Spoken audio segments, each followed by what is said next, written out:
ہم ونٹرز کے حوالے سے بات کر رہے تھے اور ہم دیکھتے ہیں کہ اس موسم میں سورج زیادہ تر بادلوں کے پیچھے چھپا رہتا ہے، لیکن سائنس نے اس آنکھ مچولی کا حل بھی ڈھونڈ لیا ہے۔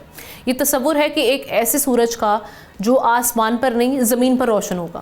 خبر یہ ہے کہ چائنا کے سائنٹسٹ نے توانائی کی دنیا میں ایسا ہی ایک بڑا سنگ میل عبور کر لیا ہے۔ چائنیز اکیڈمی آف سائنسز کے مطابق ان کے تجرباتی نیوکلیئر ری ایکٹر جسے مصنوعی سورج کہا جاتا ہے، اس نے پلازما کی وہ کثافت حاصل کر لی ہے جو ماضی میں ناممکن سمجھی جاتی تھی۔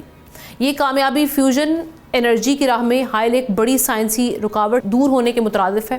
ناظرین، ہم یہ دیکھتے ہیں کہ نیوکلیئر فیوژن وہ عمل ہے جو سورج کے اندر ہوتا ہے، جس سے بغیر خطرناک راکھ، دھواں یا فضلہ پیدا کیے بنا ہم دیکھتے ہیں کہ بے پناہ توانائی پیدا ہوتی ہے۔